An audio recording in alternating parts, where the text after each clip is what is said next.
Hello and welcome. তোমরা দেখছো target biology.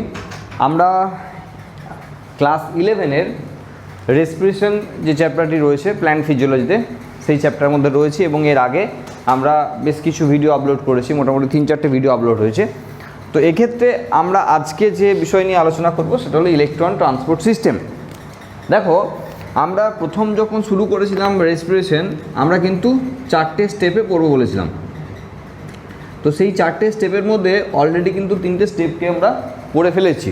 1 নম্বর স্টেপে ছিল গ্লাইকোলাইসিস, 2 নম্বর ছিল oxidative decarboxylation of pyruvic acid, মানে গ্লাইকোলাইসিসের পরে যেটা উৎপন্ন হয়েছিল সেটা। 3 নম্বরে ছিল ক্রেবস সাইকেল এবং আজকে পড়ার বিষয়বস্তু আমাদের 4 নম্বর জায়গাটা, যেটাকে আমরা ইলেকট্রন ট্রান্সপোর্ট সিস্টেম বলছি। এর আগের ভিডিওগুলো যদি কেউ দেখে না থাকো তাহলে অবশ্যই আগের ভিডিওগুলো দেখে এসে ইলেকট্রন ট্রান্সপোর্ট সিস্টেম দেখতে হবে, না হলে কিচ্ছু বোঝা যাবে না। কারণ আগের 3টে সিস্টেম থেকে, মানে glycolysis, oxidative decarboxylation of pyruvic acid এবং ক্রেবস সাইকেল, এই 3টে পদ্ধতি চালিয়ে যে সমস্ত পদার্থ উৎপন্ন হয়েছিল NADH2 এবং FADH2, এইগুলো এই প্রক্রিয়ায় ভেঙে তৈরি করবে এটিপি। এটাই আমাদের পড়ার বিষয়বস্তু। যে NADH2 বা FADH2 তৈরি হয়েছিল এই আগের 3টে প্রক্রিয়ায়, তারা কিভাবে এই এই সিস্টেমে এসে, ইলেকট্রন ট্রান্সপোর্ট সিস্টেম বা প্রান্তীয় শ্বসনও বলা হয়, এই সিস্টেমে এসে কীভাবে তারা এটিপি জেনারেট করবে। আমরা আগেও বলেছি যে এর আগের 3টে প্রসেস চালিয়ে ডাইরেক্ট এটিপি উৎপাদনের সংখ্যা খুবই লিমিটেড। এক জায়গায় দেখেছিলাম 2টো, মানে 4-2 দিয়ে 2টো হয়েছিল, আগের ভিডিওতে বলেছিলাম। আর এক জায়গায় ডাইরেক্টলি জিটিপি হিসাবে 2টো পেয়েছিলাম। এই মোট 4টে এটিপি অর জিটিপি মিলে মাত্র 4 অণু আমরা ডাইরেক্ট পেয়েছিলাম। 36 বা 38 থেকে যদি আমরা হিসাব করি তাহলে মোটামুটি এখনও 32 বা 34 অণু এটিপি এই NADH2 এবং FADH2 থেকে আসবে, এবং এখানে পড়ার বিষয়বস্তু সেটাই। দেখো, আগেরগুলো না বুঝলে কিন্তু এটা বোঝা সম্ভব নয়। আমি আবার একবার বললাম, এই ইলেকট্রন ট্রান্সপোর্ট সিস্টেম যে জায়গাতে ঘটবে তার নাম অবশ্যই মাইটোকন্ড্রিয়া। যাদের ক্ষেত্রে সেল সম্পর্কে যথেষ্ট নলেজ নেই তাদের পক্ষে এটা বোঝা একটু বেশ কঠিন আর কি। তার কারণ আমরা পদ্ধতিটা শুরু করেছিলাম সাইটোপ্লাজম দিয়ে এবং বলেছিলাম এর ভেতরে যে মাইটোকন্ড্রিয়া আছে সেই মাইটোকন্ড্রিয়াতে পর্যন্ত আমরা এর আগের প্রসেসগুলো দেখেছিলাম যে ক্রেবস সাইকেল সেখানে চলছিল, ভেতরে ক্রেবস সাইকেল চলছিল। সেই ক্রেবস সাইকেলের ফলে উৎপন্ন আছে NADH2 FADH2। এর আগেও এখানে সাইটোপ্লাজমে যে গ্লাইকোলাইসিস হয়েছে বা অক্সিডেটিভ ডিকার্বক্সিলেশন, এই পদ্ধতিতে কিন্তু NADH2 আমরা পেয়েছিলাম আগেও। তার মানে এই টোটাল NADH2 বা FADH2 এরা কিন্তু তুমি ধরে নিতে পারো যে এরা মাইটোকন্ড্রিয়ার যে ম্যাট্রিক্স, সেই ম্যাট্রিক্সের মধ্যে রয়েছে বা উপস্থিত হয়ে গেছে। মাইটোকন্ড্রিয়ার গঠন ভালো করে জানতে হবে। মাইটোকন্ড্রিয়ার ক্ষেত্রে এটাকে আউটার মেমব্রেন, ভিতরের এটা ইনার মেমব্রেন বলা হয়। ইনার মেমব্রেন বারবার ভিতর দিকে খাঁজ হয়ে তৈরি করেছে ক্রিস্টি, এবং ক্রিস্টি থেকে রয়েছে F0 F1 দানা বা ফার্নান্ডেজ মোরা নধএকক বা অক্সিজোম। তার মানে এখানে মেন জায়গা যেটা, মানে এখানে কি তোলা হয়েছে এই জায়গাটায়, দেখো এখানে লেখা আছে outer membrane of mitochondria and inner membrane of mitochondria. তার মানে এই জায়গায় যে জিনিসটি দেখানো হয়েছে সেটা এই রকমের কোনো একটি জায়গার ছবি। ধরো এখান থেকে আমি তুলে নিলাম, এরপর এখানটা এই জায়গাটুকুর ছবি এখানে ডাইরেক্টলি দেখানো হয়েছে। মানে এখানে আউটার মেমব্রেনটাকে দেখানো হয়েছে এইভাবে, ইনার মেমব্রেনকে দেখানো হয়েছে, তারপর ক্রিস্টিকে আলাদা করে বার না করে একদম ডাইরেক্ট F0 F1কে দেখিয়ে দেওয়া হয়েছে। কারণ আরও যদি ক্রিস্টি বার করতে চাই তাহলে এখানটা একবার খাঁজ করে নিয়ে এসে এরকম করে ঘুরিয়ে নিয়ে বার করতে হবে, দিয়ে সেখান থেকে বাঁ দিকে আবার দাঁড়াতে হবে। একই বিষয়, এখানটা বুঝে গেলে আর এটা বোঝার ক্ষেত্রে খুব একটা জটিলতা কিন্তু থাকছে না। দেখো, মানে হলো ইলেকট্রন ট্রান্সপোর্ট সিস্টেমের যে ঘটনাগুলি ঘটবে সেগুলি সবটাই ঘটবে মাইটোকন্ড্রিয়াল যে মেমব্রেন, সেই গোটা সিস্টেমটা ঘটবে। কি হবে? NADH2 আর FADH2 ভাঙবে, আগেও বললাম।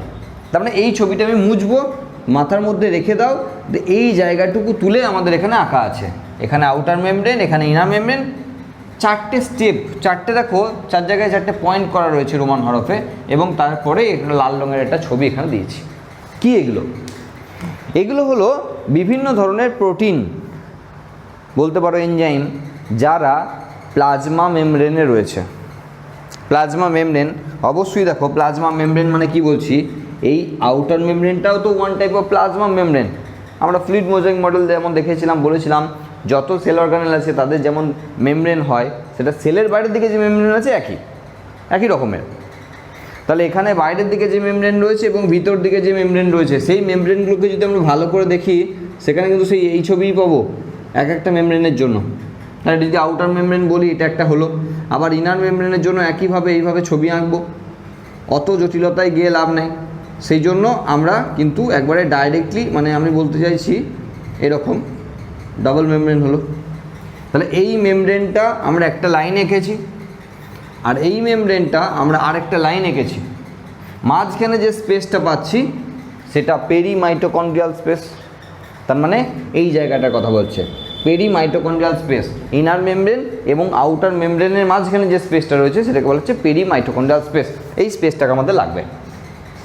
তাহলে এই জিনিসগুলো বুঝে গেলে আমরা এই ছবিগুলো মুছবো। দেখো এগুলো যদি আমরা একটু ক্লিয়ার করে দিই তাহলে বুঝতে সুবিধা হবে। দেখো মেমব্রেনটাকে তুলে আনা হয়েছে, তার মানে এতক্ষণ হিসাব করে যা বুঝলাম, এই জায়গাটা হলো পেরিমাইটোকন্ড্রিয়াল স্পেস, মানে মাইটোকন্ড্রিয়া দুটো মেমব্রেনের মাঝে যে ফাঁকা জায়গা সেটাকে পেরিমাইটোকন্ড্রিয়াল স্পেস বলা হচ্ছে। খুব ইম্পর্টেন্ট জিনিস এই সিস্টেমের ক্ষেত্রে। আর এই ভিতরের অংশটা হলো ম্যাট্রিক্স, তাহলে এটা মাইটোকন্ড্রিয়ার ভিতরের অংশ ম্যাট্রিক্স। এখানে সেই ক্রেবস সাইকেল চলেছিল, এই জায়গাতে ক্রেবস সাইকেল চলেছিল, দিয়ে ওই NADH2 FADH2 এসব তৈরি হয়েছিল। এবার কি হবে, এবার এই যে NADH2 এবং FADH2 এগুলো এখান থেকে ভাঙবে।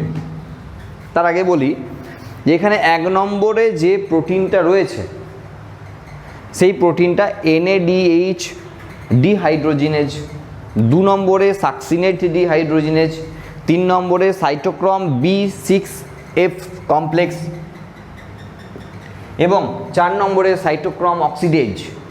এই 4 রকমের 4টে এনজাইম বা প্রোটিন, যা ইচ্ছা বলতে পারো, কারণ উৎসেচক প্রোটিন দিয়ে তৈরি আমরা জানি। এরা রয়েছে প্লাজমা মেমব্রেনের মধ্যে, যারা এখানে হেল্প করবে ইলেকট্রন ট্রান্সপোর্ট সিস্টেমে চালাতে হেল্প করবে। এবং তারপরে একদম শেষে যে লাল রঙের যে ছবিটা আমরা দেখছি, ওটা অ্যাকচুয়ালি F0F1 দানা, মানে ওই অক্সিজোম বা ফার্নান্ডেজ মোড়া অনুদেহক। আমরা যেটা বলতাম যে ক্রিস্টির গায়ে টেনিস র্যাকেটের মতো যে সমস্ত ছবি থাকে বা দেখতে পাই, সেগুলোকে F0F1 দানা বলা হয়।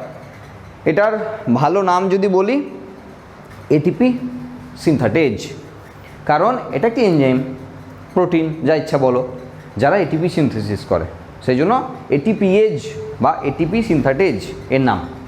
তার মানে F0F1 দানাটা অ্যাকচুয়ালি একটা এনজাইম।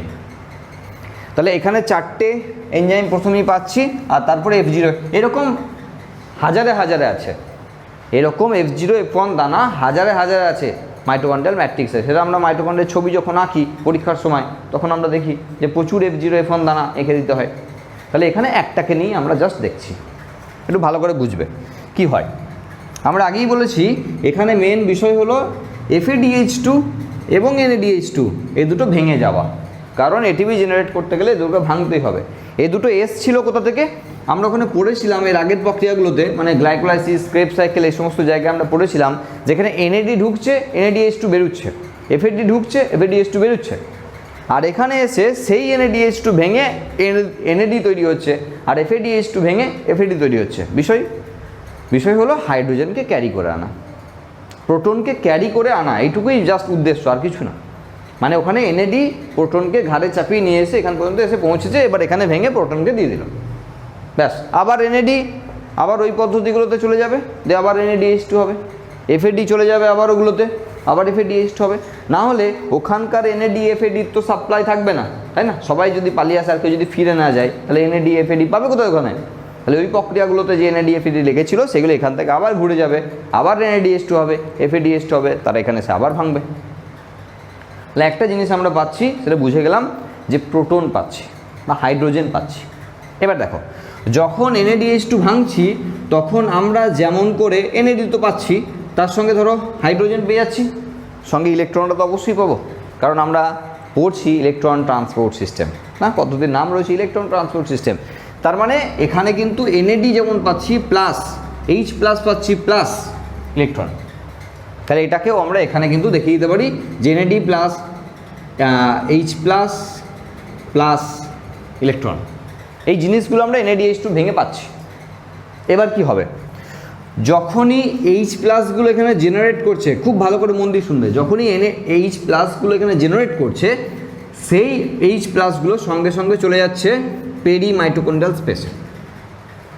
তাহলে এই যে বিভিন্ন জায়গায় বিভিন্ন প্রোটিন রয়েছে বা এনজাইম রয়েছে, সেগুলো থ্রু দিয়ে সঙ্গে সঙ্গে চলে যাচ্ছে কোথায়, পেরিমাইটোকন্ড্রিয়াল স্পেসে, মানে দুটো মেমব্রেনের মাঝে যে গ্যাপ আছে সেই গ্যাপে চলে যাচ্ছে। সঙ্গে ইলেকট্রনটা কি হচ্ছে, ক্যারি করবে কেরিয়ার মাধ্যমে, আর সেই কেরিয়ারের জন্যই 1 2 3 4 লাগানো আছে, মাঝখানে আর একটা কেরিয়ার লাগানো আছে, এরা ক্যারি করবে ইলেকট্রনকে। তার মানে হাইড্রোজেন যেটা জেনারেট করলো সেটা চলে গেল পেরিমাইটোকন্ড্রিয়াল স্পেসে, আর ইলেকট্রন যেটা জেনারেট করলো সেটা চলে এলো এই মেমব্রেন প্রোটিনে, এরা ক্যারি করবে। এরা কি করবে, এ দিয়ে আসবে একে, আবার এ ফিরে আসবে, এইভাবে ক্যারি যেমন করে না, কেরিয়ার যেমন করে। ধরো ধরো বিভিন্ন জায়গায় কি হয়, ধরো কোথাও মাটি কাটা হচ্ছে, 100 দিনের কাজ, যদি কেউ দেখে থাকে তাহলে বুঝতে পারবে। ধরো 50 জন কাজে এসছে, একটা পুকুরে ছোট্ট অংশ মাটি কাটা হচ্ছে, দেখবে কি হয়, একজন মাথায় করে নিল, দুটো স্টেপ যেতে না যেতে পরের জন চলে এসছে, তার মাথায় চাপিয়ে দিল, আবার দুটো স্টেপ ঘুরে এসে আরেকজনের মাথা থেকে নিয়ে নিল, আবার দুটো স্টেপ গিয়ে আরেকজনের মাথায়, মানে কি সে শুধুমাত্র এরকম করছে যে ঝুড়িটা নিয়ে তার মাথায় চাপিয়ে দিচ্ছে, তার হাত থেকে ফাঁকা ঝুড়িটা হাতে করে নিয়ে এসে আবার পরের জনকে দিচ্ছে, আবার তার হাত থেকে তার মাথা থেকে ভর্তি ঝুড়িটা নিচ্ছে, তার হাত থেকে ফাঁকা ঝুড়িটা নিচ্ছে, এরকম। তাহলে এদের কাজ হলো ইলেকট্রনটাকে এর ঘাট থেকে এর ঘাটে চাপিয়ে দেওয়া, তো এ ফাঁকা হয়ে গেল, আবার এর ঘাট থেকে এর ঘাটে চাপিয়ে দেওয়া। আমরা শুধু দেখানোর জন্য অ্যারোটা দিতে হচ্ছে, কারণ এই প্রোটিনটা তো এখানে ফিরে আসবে না, সেভাবে নয়, এ শুধু এখান থেকে একে ট্রান্সফার করে দিচ্ছে 2 নম্বরে, 2 নম্বর থেকে 3 নম্বরে, 3 নম্বর থেকে সাইটোক্রোম সিতে, সাইটোক্রোম সি থেকে 4 নম্বরে। এইভাবে পরপর কে যাচ্ছে, ইলেকট্রন যাচ্ছে, হাইড্রোজেন যায়নি কিন্তু, যাচ্ছে ইলেকট্রন, সেজন্য এটাকে ইলেকট্রন ট্রান্সপোর্ট সিস্টেম বলা হয়। তাহলে এইভাবে স্টেপ বাই স্টেপ যেমন করে আমরা 1 নম্বর 2 নম্বর 3 নম্বর করে দিয়েছি, তেমন করে ইলেকট্রনগুলো পরপর এদের হাত ধরে এগোতে থাকছে, এদের হাত ধরে ইলেকট্রনগুলো আস্তে আস্তে এখানে একবার, তারপরে এখানে ইলেকট্রনগুলো আস্তে আস্তে আসতে থাকছে, এগোতে থাকছে। তো এই গেল ইলেকট্রনের ব্যাপার, ইলেকট্রনের কি ব্যবস্থা হবে সেটা দেখতে হবে পরে। এবার চলে আসি আমরা হাইড্রোজেনের কথায়। দেখো এখান থেকে যখন হাইড্রোজেনটা চলে গেল ওখানে পেরিমাইটোকন্ড্রিয়াল স্পেসে, তাহলে এটা আমি মুছে দিতেই পারি। এখান থেকেও ধরো চলে গেল, তাহলে এটা মুছে দিলাম, এখানে চলে এলো, এখান থেকেও সাপোজ চলে গেল, মুছে দিলাম, এখানে চলে গেল, ইলেকট্রনটাও এখান থেকে পালিয়ে গেছে, কেননা সেও কেরিয়ার মাধ্যমে যেতে শুরু করেছে। তাহলে আমরা ম্যাট্রিক্সে আপাতত NAD পাচ্ছি। একইভাবে FADH2 একই ব্যবস্থা, সেখানেও হাইড্রোজেন এবং ইলেকট্রন পালিয়ে গেছে, তাহলে FAD পাচ্ছি। তাহলে এই NAD আর FAD আবার বাইরে বেরিয়ে পালাবে, বা কিছু ভেতরেও থাকবে, কারণ তারা ক্রেবস সাইকেলে অথবা গ্লাইকোলাইসিসে NADH2 FADH2 তৈরি করবে। হয়ে গেল, ওদের ঝামেলা শেষ। চলে আসি, ইলেকট্রনটা তো বলেই দিয়েছি, এত দূর পাঠিয়ে দিয়েছি, হাইড্রোজেনটা দেখো। হাইড্রোজেন যখনই এখান থেকে পালিয়ে যাচ্ছে পেরিমাইটোকন্ড্রিয়াল স্পেসে, তখন ইনার সারফেসে যে হাইড্রোজেনের পরিমাণ সেটা কিন্তু অনেক কম হয়ে যাচ্ছে, কারণ সবাই তো পেরিমাইটোকন্ড্রিয়াল স্পেসে পালিয়ে যাচ্ছে। সেই জন্য এখানে একটা গ্র্যাডিয়েন্ট এর ডিফারেন্স আসবে, প্রোটন গ্র্যাডিয়েন্টের ডিফারেন্স আসবে। কীরকম, যে পেরিমাইটোকন্ড্রিয়াল স্পেসে প্রোটনের পরিমাণ হিউজ পরিমাণ বাড়বে, সেই জন্য আমরা না বুঝে গাদা গাদা H+ লিখে রেখে দিয়েছি, মানে কোনো সিকোয়েন্স না, এমনি H+ লিখে দিয়েছি, পেরিমাইটোকন্ড্রিয়াল স্পেসে গাদা গাদা H+ লিখে দিয়েছি বিভিন্ন জায়গায়। তুলনামূলক ভিতরে আমরা H+-এর সংখ্যাটা অনেক কম রেখেছি ইচ্ছা করি, কারণ এটাই হবে। এবার বিষয় কি, মজার বিষয় হলো যে এই যে হাইড্রোজেনগুলো এখানে রয়েছে, এখানে হাইড্রোজেনের পরিমাণ কম, সেই জন্য এখানে প্রোটনের যে গ্র্যাডিয়েন্টের যে পার্থক্য আসছে, ডিফারেন্স আসছে, সেই জন্য আবারও পেরিমাইটোকন্ড্রিয়াল স্পেস থেকে F0 F1 এর মাধ্যমে হাইড্রোজেনগুলো ঢোকার চেষ্টা করবে বা ঢুকবে আবারও ম্যাট্রিক্সে। শুনে মনে হচ্ছে আবার কি, এখান থেকে বেরিয়ে পেরিমাইটোকন্ড্রিয়াল স্পেসে গেল, আবার ওখান থেকে ভেতরে ঢুকে যাবে, এরকম কি হয়? মানে অ্যাকচুয়ালি এরকমই হয়। কীভাবে সেটা হিসাবটা হবে এবার দেখো। তাহলে এখানে এই হাইড্রোজেনগুলো যেগুলো এখানে এসে পৌঁছালো, তারা F0 F1 দানা হয়ে ভিতরে আবারও ম্যাট্রিক্সের মধ্যে প্রবেশ করবে।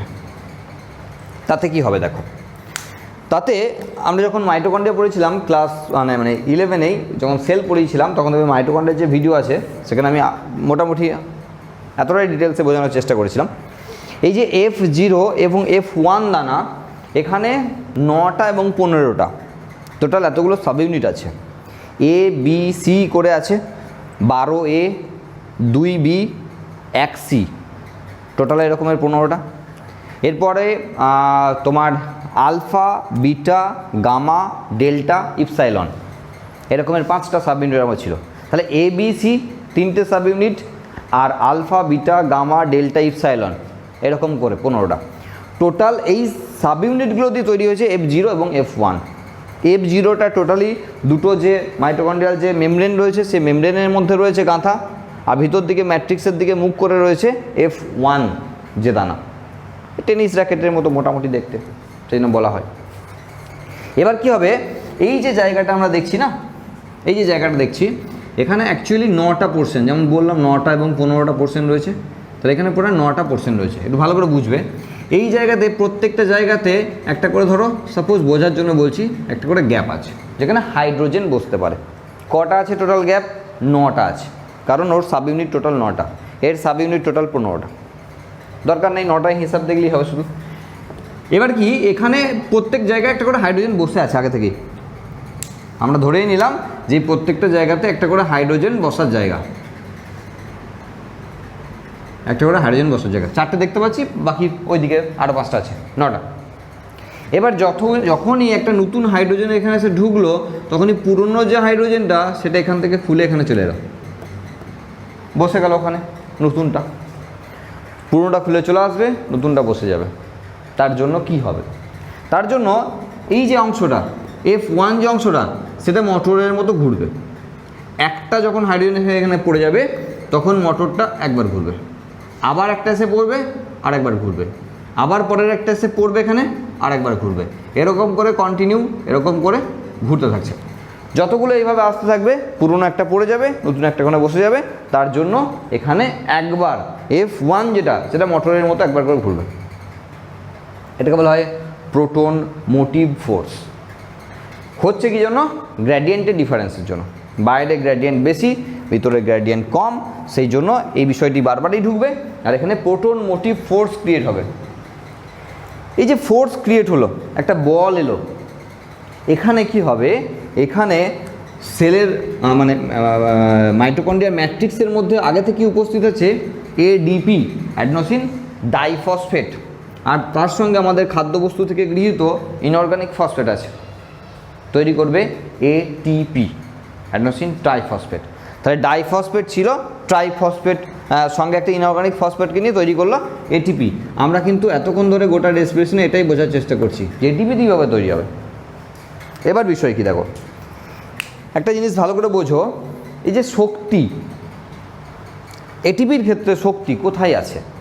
কারণ ATPকে যদি আমরা পরে ভেঙে দিই কোথাও, তখন দেখবো ADP প্লাস PI লিখে দিই, আর ADP প্লাস PI জুড়লে আবার ATP। শক্তিটা কোথায়? অ্যাকচুয়ালি দেখো, যদি এইভাবে বোঝায়, ধরো এটা ADP, সাপোজ এটা ইনঅর্গানিক ফসফেট, তাহলে এখানে এই দুটোকে আবদ্ধ করতে, দেখো একটা আওয়াজ হলো, আমি যেটা বললাম, এই যে দুটোকে আবদ্ধ করার জন্য এটাই শক্তি, এইভাবে তোমাকে বুঝতে হবে। তাহলে এটা ইনঅর্গানিক ফসফেট, এটা ADP, এই দুটো আবদ্ধ করতে একটা শক্তি লাগে, সেই শক্তিটা কে দিচ্ছে? Proton motive force. আবার যখন এটাকে খুলে দেবো, ওই এনার্জিটা রিলিজ করে দেবে। দুটো একই থাকলো, ADP যেমন থাকলো, PIও তেমন থাকলো, একই থাকলো, কিন্তু শক্তি আছে এখানে। তুমি ভাবলে এটা অবস্থায় শক্তি থাকে, কিন্তু এই দুটো আলাদা হলে শক্তি নেই। তোমাকে এটাই বুঝে নিতে হবে যে এই প্রোটন মোটিভ ফোর্সের ফলে এইটুকু কাজ মাত্র হলো যে এই দুটো একসঙ্গে লাগতে পারলো। আবার যখন খরচা হবে, তখন এই দুটো আলাদা হয়ে যাবে। সেই এনার্জি লাগার জন্য যে এনার্জি, সেটাই রিলিজ করে যাবে, এটাই ATP এনার্জি। তাহলে এখানে গোটা ঘটনাটি ঘটলো কীভাবে? প্রোটন মোটিভ ফোর্সের জন্য। এবার হিসাব তো মিলছে না। কেন? কারণ হাইড্রোজেনগুলো যদি এরকম গাদা গাদা করে ঢুকতে থাকে, তাহলে আবার তো ভিতরটা ভর্তি হয়ে যাবে, বরং বাইরেটা ফাঁকা হয়ে যাবে, তাহলে কিছুক্ষণ পর তো বন্ধ হয়ে যাবে প্রসেসটা। সেই জন্য এই যে হাইড্রোজেনগুলো রয়েছে এর কিছু ব্যবস্থা করতে হবে। এর ব্যবস্থা কী করা হয়? এর ব্যবস্থা হয় এইভাবে যে হাইড্রোজেনগুলো এখানে ঢুকছে সেই হাইড্রোজেনগুলোকে আমি এখানে নিয়ে নিয়েছি আর কি, মানে এখান থেকে এখানে একটু পাঠিয়ে দিয়েছি। একই ব্যাপার, ম্যাট্রিক্সের মধ্যে আছে, কোনো অসুবিধা নেই। এরপর একটু ভালো করে শুনবে, যে ইলেকট্রনটা এতক্ষণ পর্যন্ত কেরিয়ার মাধ্যমে আসছিল সেই ইলেকট্রনটা এবার এসে ভেতরে ঢুকে পড়বে। তাহলে H প্লাস প্রোটন মোটিভ ফোর্সের ফলে পেয়ে গেলাম। এখানে ইলেকট্রন কেরিয়ার সিস্টেমের মাধ্যমে আসছিল, সেটাকেও ভেতরে পেয়ে গেলাম। তারপরে যে দুটো বাইরে গেছিলো সেই দুটোই এবার ভেতরে চলে এলো। আর আমরা জানি এতক্ষণ পর্যন্ত দেখিনি গোটা 1 নম্বর 2 নম্বর 3 নম্বর স্টেপগুলোতে কোথাও অক্সিজেনের কথা দেখিনি। আমরা আগের দিনে যে ভিডিওগুলো বানিয়েছিলাম সেখানে এতক্ষণ পর্যন্ত রেসপিরেশন চলছে কিন্তু কোনো অক্সিজেনের কথাই আসে নাই। এবার আসছে অক্সিজেনের কথা, কারণ শ্বসনের সময় অক্সিজেন দরকার হয়। আমরা জানি শ্বসনে অক্সিজেন লাগে আর কার্বন ডাইঅক্সাইড রিলিজ করে। তাহলে কার্বন ডাইঅক্সাইড রিলিজ তো দেখে নিয়েছি, এর আগে 2-3টে জায়গায় রিলিজ দেখে নিয়েছি আমরা, যে কার্বন ডাইঅক্সাইড বেরোচ্ছে। অক্সিজেন লেগেছে এটা কিন্তু এখনও পর্যন্ত কোথাও হয়নি, এখন হচ্ছে যে দেখো O2 এখানে লেগেছে, 2H প্লাস 2 ইলেকট্রন, এইভাবে আলটিমেট তৈরি করে দেবো জল। তাহলে হাইড্রোজেনের যে গল্প ছিল ভেতরে, সেই হাইড্রোজেনের গল্পগুলোকে আমরা শেষ করে দিতে পারি। তার মানে অভাবটা থেকেই যাচ্ছে, ভিতরে অভাবটা থেকেই যাচ্ছে, বাইরের কিন্তু ব্যাপারটা রয়েই যাচ্ছে। তাহলে সব সময় বেশি থেকে কমের দিকে ঢুকবে, যখনই হাইড্রোজেনগুলো ঢুকলো সেগুলো এখানে ইউজ করে দিচ্ছে। তা জল তো মেটাবলিজমের বিভিন্ন বিপাক্রিয়ায় লেগে যাবে, তো জলের সঙ্গে কোনো ব্যাপার নেই। তাহলে এখানে হাইড্রোজেন লেগে গেল, ইলেকট্রন ফুরিয়ে গেল, অক্সিজেন লাগলো, বাইরে থেকে নিয়েছে, জল তৈরি হয়ে গেল, বিভিন্ন মেটাবলিক প্রসেসে জলটাকে লাগিয়ে দেবে। তাহলে এটা হয়ে গেল। এবার বিষয় হলো যে তাহলে শক্তি আমি কতক্ষণ পাবো? শক্তি ততক্ষণ পাবো যতক্ষণ পর্যন্ত FADH2 NADH2 পাবো। FADH2 NADH2 কতক্ষণ পাবো? যতক্ষণ আমি খাবার খাবো, মানে যতক্ষণ সেলের মধ্যে সাইটোপ্লাজমে গ্লুকোজ প্রবেশ করবে। গ্লুকোজ কতক্ষণ প্রবেশ করবে? যতক্ষণ পর্যন্ত খাবো। তাহলে খেলেই শক্তি পাবো, না খেলে পাবো না। গোটা খাওয়া থেকে শক্তি উৎপাদন পর্যন্ত গল্পটা একজনেরই, তার নাম হাইড্রোজেন। তাহলে এই হাইড্রোজেনগুলো এলো বলে এতক্ষণ পর্যন্ত শেষ পর্যন্ত গিয়ে দেখলাম আমরা এটিপি জেনারেট করতে পারছি, তার আগে পর্যন্ত এটিপি জেনারেট করতে পারিনি। আমরা এটাই বলছিলাম একদিন মজা করে যে হয়তো ভবিষ্যতে আরও ধরো 50 বছর পর যখন আমরা যদি বেঁচে থাকি করোনার পর, তাহলে দেখবো তখন হয়তো হাইড্রোজেনের ক্যাপসুল খেয়ে হয়তো আমরা এনার্জি জেনারেট করতে পারছি। কিছু প্রসিডিওর তো সমস্যা কিন্তু থাকবেই, সেই সমস্যাগুলোকে হয়তো ওভারকাম করতেও মানে এত উন্নত হচ্ছে, এটা হতেই পারে যে এনার্জি ক্যাপসুল হয়তো একটা করে পেয়ে গেলাম, হাইড্রোজেনের বড়ি একটা করে খেয়ে নিলাম, সারাদিন চলে গেল, এনার্জির দিক দিয়ে কোনো সমস্যা নেই। এবার আলসার হবে না কী হবে সে নিয়ে আমি কথা বলছি না, আমি যে এনার্জিটা হয়তো পেয়ে যাবো ওখান থেকে। তাহলে এটা হলো total overall electron transport system. দুটো জায়গায় বোঝার, এখানে প্রোটন মোটিভ ফোর্সের ফলে এডিপির সঙ্গে ইনঅর্গানিক ফসফেট লাগে, যুক্ত হয়, তৈরি হয় এটিপি। আরেকটা বিষয় বোঝার যেখানে হাইড্রোজেন বা ইলেকট্রন যেগুলো এলো তাদের কি ব্যবস্থা হলো, আর এখানে অবশ্যই অক্সিজেন লাগলো। দেখো একটা জিনিস বলে দিই এখন থেকেই, পরের ভিডিওতে থাকবে, সেটা হলো এটিপি উৎপাদনের পদ্ধতিকে বলা হয় ফসফোরাইলেশন। এটিপি উৎপাদনের পদ্ধতিকে বলা হয় ফসফোরাইলেশন। 3 রকমের ফসফোরাইলেশন পড়ব, তার মধ্যে এটা একটা অক্সিডেটিভ ফসফোরাইলেশন, কারণ এখানে অক্সিডেশন হচ্ছে, O2 লেগেছে। তাহলে অক্সিডেটিভ ফসফোরাইলেশন দেখে নিলাম আমরা নর্মাল রেসপিরেশন প্রক্রিয়ায়, ইউক্যারিওটিক সেলে যখন চলছে তখন অক্সিডেটিভ ফসফোরাইলেশন হচ্ছে। বাকি আরও দুটো আছে, সেগুলো আমরা পরবর্তী ভিডিওতে অবশ্যই দেখব। ওকে, এটা মোটামুটি ইলেকট্রন ট্রান্সপোর্ট সিস্টেম, এই মোটামুটি বিষয়বস্তু ভিডিওর। আশা করি বুঝতে পেরেছো। যদি কোনো ডাউট থাকে তাহলে কমেন্ট বক্সে কমেন্ট করে জানাও, আর লাইক কমেন্ট শেয়ার করো। আর যদি নতুন হও তাহলে চ্যানেলে সাবস্ক্রাইব করো, পাশে নোটিফিকেশন বেলটাকে অন করে রাখো। চ্যানেলে মেম্বারশিপ নিতে পারো, সেখানে এক্সাম বা নোটস সেই ধরনের ব্যবস্থা আছে। হোয়াটসঅ্যাপ নাম্বারে হোয়াটসঅ্যাপ করে বাকি ইনফরমেশন নিতে পারো। তো নেক্সট ভিডিওতে আবার দেখা হচ্ছে।